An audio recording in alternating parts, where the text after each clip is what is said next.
పిఠాపురం పట్టణం మహారాజా జూనియర్ కళాశాల క్రీడా మైదానంలో మినీ స్టేడియంలో ఉమ్మడి తూర్పుగోదావరి జిల్లా రగ్బీ అసోసియేషన్ ఆధ్వర్యంలో అండర్-19 రగ్బీ జట్ల ఎంపికను నిర్వహించారు. స్త్రీ పురుష విభాగాల్లో ఎంపిక చేసిన ఈ జట్లు మే 31, జూన్ 1వ తేదీల్లో విశాఖ జిల్లా తిమ్మాపురంలో జరగబోయే రాష్ట్ర స్థాయి రగ్బీ పోటీల్లో ప్రాతినిధ్యం వహిస్తారని రగ్బీ అసోసియేషన్ జిల్లా అధ్యక్షుడు ఇమ్మిడిశెట్టి నాగేంద్ర కుమార్, కోచ్ పి లక్ష్మణరావు మీడియాకు తెలిపారు.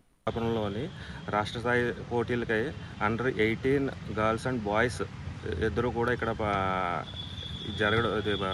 పార్టిసిపేట్ చేయడానికి ఇక్కడ ఇవాళ సెలక్షన్ జరిగింది. ఈ టీం వెళ్ళి రాష్ట్ర స్థాయిలో ఆడి గెలిపించి ఇవాళ మన ఉమ్మడి తూర్పుగోదావరికి పేరు తీసుకురావాల్సిందిగా కోరుచున్నాం. రగ్బీ పోటీలకు సంబంధించి ఉమ్మడి తూర్పుగోదావరి జిల్లా రగ్బీ ఎంపికలు నిర్వహించడం జరిగింది.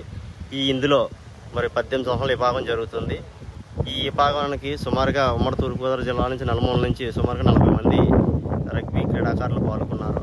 ఇందులో ఎవరైతే బాగా ఆడి స్కిల్ చేశారో వాళ్ళందరినీ కూడా సెలెక్ట్ చేసి ఈ నెల 31 వచ్చే నెల 1వ తేదీ వరకు విశాఖపట్నం జిల్లా తిమ్మాపురంలో జరగబోయే రాష్ట్ర స్థాయి జూనియర్ రగ్బీ ఛాంపియన్షిప్ పోటీలకు జిల్లా నుంచి ప్రాతినిధ్యం వహిస్తారు. వహించిన తర్వాత అక్కడ ప్రతిభ కనపరిస్తే జాతీయ స్థాయి పోటీలు కూడా వీళ్ళు పాల్గొనడం జరుగుతుంది. మరి వీరికి 3 రోజులు కూడా మరి కోచింగ్ ఇచ్చి ఇక్కడ మంచి స్కిల్స్ ఇవన్నీ నేర్పించి ఆ పోటీలకు పంపడం జరుగుతుంది. ఈ పోటీలకు మరి జిల్లా నలుమూల నుంచి వచ్చినటువంటి మరి క్రీడాకారులు ఒక తల్లిదండ్రులందరికీ కూడా ఉమ్మడి తూర్పుగోదావరి జిల్లా రగ్బీ అసోసియేషన్ తరఫున హృదయపూర్వక ధన్యవాదాలు తెలియజేస్తున్నాం.